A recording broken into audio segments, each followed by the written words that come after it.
Theo Larson had made a living selling stories about ghosts, demons, and things that lurked in the dark corners of the world. But in all his 53 years, he had never seen a ghost, never heard the whisper of a dead man, never felt the chill of something reaching from beyond. He considered it his talent. He didn't need to believe in ghosts. He just needed to make other people believe. And they did. 5 million books sold. More money than he knew what to do with. But now he wanted one last hit, one final book before retirement.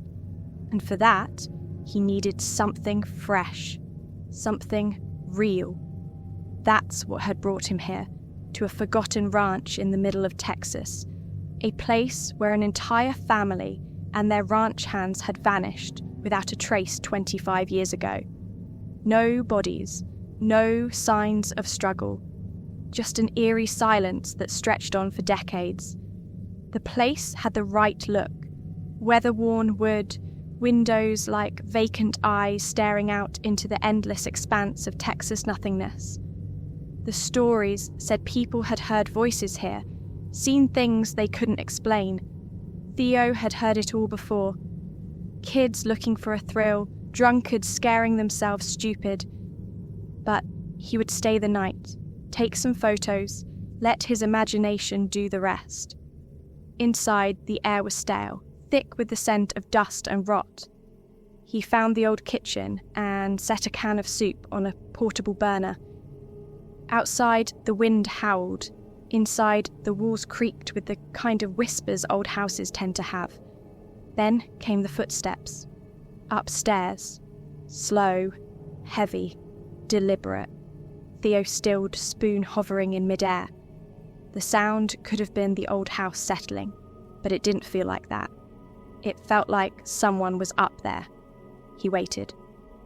Nothing. A minute passed, then 2.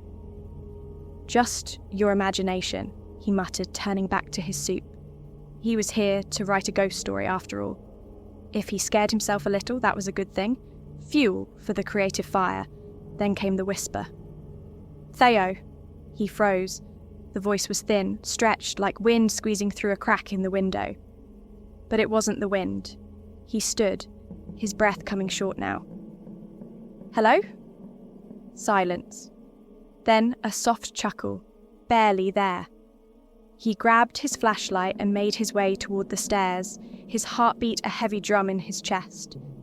The air at the top of the steps felt different, colder, pressing in on him.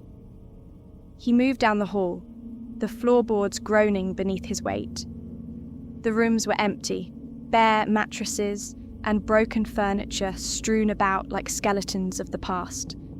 Then he saw it, the mirror at the end of the hallway. His reflection stood there, but it wasn't quite right. The face was his but older, gaunter, eyes sunken, skin grey like something long since buried. And it was smiling. Theo staggered back, his pulse roaring in his ears. The reflection didn't move with him. "Theo," it whispered, its mouth moving in slow, deliberate motions. "You lied." The room spun. His skin prickled with a cold sweat. The thing in the mirror took a step forward, but the glass didn't shatter. It simply stepped through, like stepping through a doorway. Theo stumbled back, but his legs wouldn't move fast enough. The thing that was him, older, rotted, reached out a hand. "You lied," it said again, "and now you know." Darkness swallowed him whole. The next morning, a group of teenagers found his car parked outside the ranch. They found his soup on the counter, still sitting on the burner, long since gone cold. But they never found Theo Larson. His last book was never written. But if it had been, maybe it would have told the truth at last. Or maybe, just maybe, it would have been his final lie. And somewhere, deep in the endless halls of that cursed ranch, a figure walked the floors, whispering to itself, trapped in a loop of time and torment.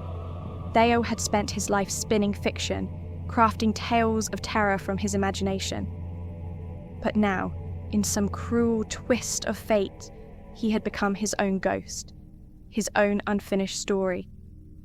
The remorse, the guilt of deceiving millions with stories he never believed in, had anchored his soul to this place. The thing in the mirror, the future Theo, had returned to warn him, to show him his fate. But it was too late. He had already crossed the threshold, and now he would haunt the ranch forever, waiting for the next visitor, waiting for another soul to tell his story, to believe in the ghost that was once a man.